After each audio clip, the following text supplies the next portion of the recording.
Hi again. Welcome to this channel slash this video. If you're new, very happy to have you. I am sharing about life as a Malagasy student in Korea, things to expect or to do. I know there are a lot of videos out there. This is part 4 of a series that I'm doing specifically for my school, but I hope you can get some type of good information. And yeah, I'm a little bit tired maybe, so I don't know how far we can go and what we will do, but yes. So part 1, we just talked about like process of coming to Korea as a student. Part 2 was about the very first steps after you get to Korea and like finding your school and starting course registration. Part 3 was about just life as a student, and today in part 4 I would like to share about life in general in Korea. I don't know if this information is relevant for you, but I will be answering some questions that I have been asked by people who are just interested, and then just things that I think might be helpful, depending, like, based on my personal experience. So first off, I want to talk about the very first thing that everybody, I guess, wonders when you go and move to a foreign country: language.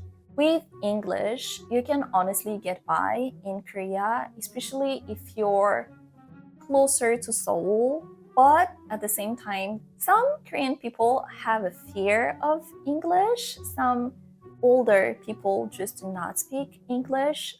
So you need to keep that in mind. If you come to Korea, it's gotten a lot better in terms of English in the recent years, even with like road signs and information and things like this. But still, it's really important for you to know the basics and to have translation device of some sort. So like Papago, or recently ChatGPT has been really good at translating, I find, better than Papago because context.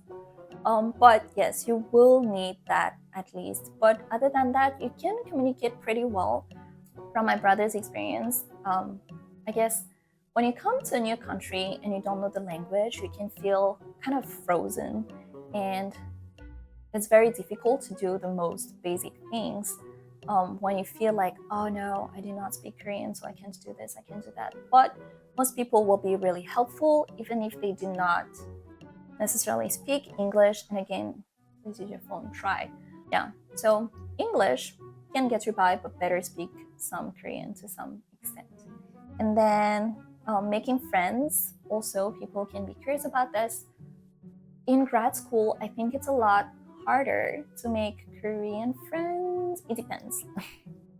It depends on your program. In Aju, we're a fully English program, and we do not have a single Korean student in our program. So the only way to meet Korean friends would be like outside, or in a club called Nubi, which they work together with our GSIS department, I guess. They're a club of Korean students who are trying to make programs for GSIS students to experience Korea and have fun and things like that. So you can maybe try to make friends there, but they're like undergraduate students. There might be a very big age gap and things like that. If you're from another department and you have Korean studying with you, maybe that's easier. But how to make friends? So I heard this from a Korean guy, actually. I don't know if it works, but I guess it worked for him. And I don't know if it works in grad school, because in grad school, you know, everybody, you just speak English and you do what you gotta do, right? But this person, he would go to class and say, like, sit next to somebody and say like, oh, I forgot my book, whether he has his book or not. Do you mind if today we use like yours? And then that's how he starts conversation. I was like, that's actually really smart. And I'm not saying everybody who says they forgot their book is like that, but that's a good way to approach people, because actually that's like culturally it's a lot harder to make casual friendships in Korea. You usually get introduced to somebody, or there's a sort of event that is organized for people to be able to make friends. It doesn't usually happen like casual conversations with strangers on the streets. That's not like, even among Koreans, it's hard for them to do this. So just keep this in mind. Not that it's impossible and not that it doesn't happen, because I did make friends. Well, I have a friend who casually approached me, but that's not everybody. And second thing I want to talk about, just when you come to Korea, the dress code is different. You can just do you. I think the good thing about being a foreigner is that people will always judge you less because they don't know as much about your country and what people are comfortable with there, so they can just think, oh, they're just a foreigner. So you can feel free about this. Now, just culturally, Korea is a lot more comfortable showing their legs than their shoulders. I guess I will explain it that way, which is kind of switched from my perspective where I'm from. But I don't know if that information is helpful for you. And generations, like, things are changing again, but it depends on people, and it does matter depending on where you go and who you meet. But just try to be respectful of people around you, and I think that's good enough. But one thing you want to know about clothing is it's really hot in the summer and it's really cold in the winter. But because of this, inside, it's always so different from outside. So in the summer, I always bring a light jacket with me because I know that once I enter a building, the AC will be so strong, I'll freeze to death. And then in the winter, you always dress so warmly, right? Because it's so cold outside. But then you get inside and the heating is on and it gets really hot. So you want to be wearing something a little lighter inside and really thick outside. I don't know if that's helpful, but that was for me. So that's about clothing. Very simple, basic stuff. In terms of food, you can, as a student, you can eat on campus. That will be about like, it keeps going up, but usually you can find food from 6,000. Now that's really hard to find, but 7,000 won up to like 8, 9. I would say in Korea, especially Gyeonggi, like close to Seoul area, closer there, like anything around 10,000 is still pretty cheap and affordable and okay. Anything above that is a little bit more on the expensive side, but also very normal. So if you decide to eat outside, maybe you want to consider this. But eating outside in Korea, like not making your own meals, it's actually pretty affordable.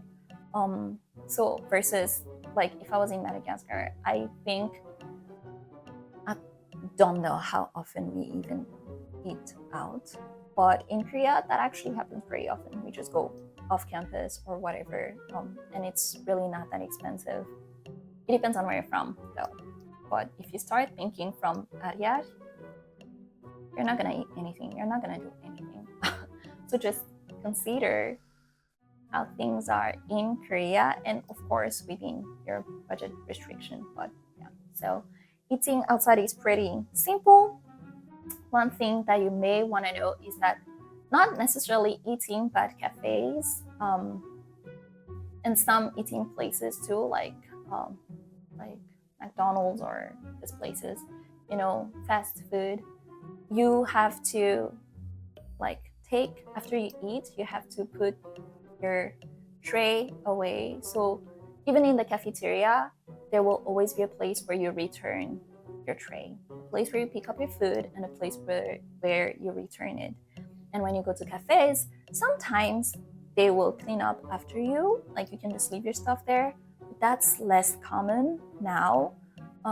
Many places you go and pick up your orders yourself at the counter, and then there's a place where you have to put away your tray and your everything that you use after you're done, and then you leave. So that's also something that you need to think about when you go and eat out.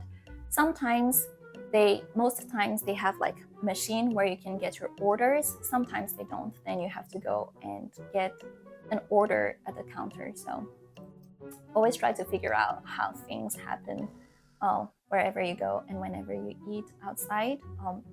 That's a little bit different from Madagascar too, because I think in Madagascar you just will bring you your food and then you leave.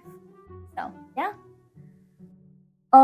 And if you're not eating outside, delivery service is also really, really convenient in Korea. So you could just order from your phone and it will come right at your door if you live in an apartment, and downstairs if you live in the dorm. But yeah, and that's a little bit more on the expensive side, but still pretty affordable. Again, everybody got their affordable. Full confession, I don't usually order food, but that's just my budget. Yeah, and when you go like culturally, I'm sorry, it's just a list of things. It's not really organized, but I'm just sharing. When you go and eat with your friends, it depends on the culture, right?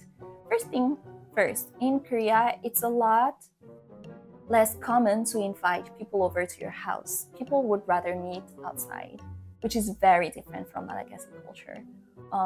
But people will usually say, if they say like, oh, we should eat together, that means let's go find a good restaurant and let's eat there. And then it depends. Again, between friends, sometimes you pay separately. So we just like, taro, pay separately, please. Sometimes if they're older, they will want to pay for you. And then you're just gonna need to navigate that. But if somebody pays for the food, it's usually culturally acceptable first to fight not to pay, and if anyways you lost the fight, to fight to pay. Like, don't just be like, oh, thank you so much. First you should at least say like, oh, you don't have to pay, you know, like we could pay separately, or like at least ask. But usually especially if you're just friends, it's taro if you pay separately. But if people like buy you something, treat you to something, usually if they buy the food, you will at least pay for a coffee. Or next time you meet, we switch. So just keep that in mind. And again, dear Malagasys, know that it's harder for people to invite you to their house, because I try to just like invite myself, I guess. Sorry. I was just like, oh, you don't live on campus, like it would be nice, like maybe we can come to your place at some point. And the person was like, no. I mean, they didn't say it like that, but deep in their heart, they really wanted to say like, what the heck, no way. So just to know, people may invite you to their house, but that's less common. Another place you may want to eat, not necessarily want to, but you can also eat in convenience store. That's why they're so convenient. A lot of them have microwaves, seating areas. You probably saw this in K-dramas. And convenience store are just really convenient. And you can also get toshirak, like small lunch boxes, pretty affordable. Not advised to eat every day, but you can also get quick meals at convenience stores if you want to, and you can chill there with your friends. But yeah, keep in mind, just always try to clean up after yourself. That's all. That's all that matters. Please be clean, especially if you're not from the country. Please go and represent your country well. Dear Malagasy, we will all be very thankful for each other when we give our country a good name, right? And so I want to talk about public places and just like manners, because in Korea, I guess everybody's free, but also it's better or more expected to be quiet in public areas. So you can talk, but try to keep your volume a little bit down. Sometimes, even in the cafeteria, you have like a group of foreigners who are they're just really loud. Like the whole place can hear them, and they go on forever, right? I have experienced this. Like, I was right next to them and I didn't know what to do. You know, it's a very awkward situation to be in. And I was just like, I'll just eat quickly and leave this place. But if you see this, just know it's just better not to be super loud. I don't know how it is in your countries, but Yeah, we try to be mindful of each other. We have to remember that this is not our country. And at the end of the day, we're always guests. So we want to be respectful of the local culture.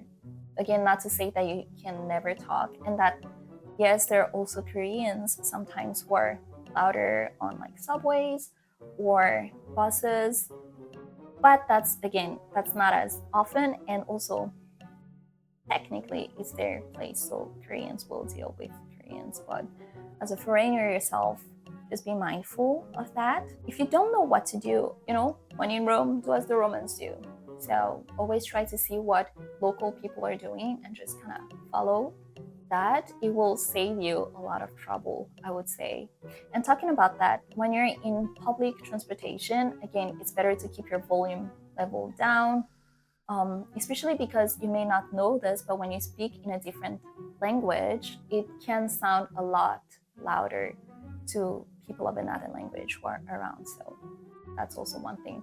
But when you are on public transportation, I wondered about this for like the longest time, because you have specific places for like pregnant women, older people, and I was always like, nobody's pregnant right now, so maybe I can just sit down. But I saw finally there's a sign in the subway that says, nope, just don't do it. Like, even if nobody apparently is pregnant and the seat is available, try to leave it empty at all times, basically. So I just kicked that because I saw that. The bus is a little bit different, I guess, but even then, I would no longer sit in a reserved seat. So one thing that happened to me on the bus once, I was sitting, and it was not like a reserved spot or anything, but there was an older woman. Like, she was much older. I think she was not like grandma level, but close. So I thought, oh, maybe I should, let her sit down. And I tried to say like, oh, please sit down, and she was like, oh, no, it's fine. And I asked like 2 times, and then she was like, oh, no, it's fine. So I was like, okay. And I just sat there.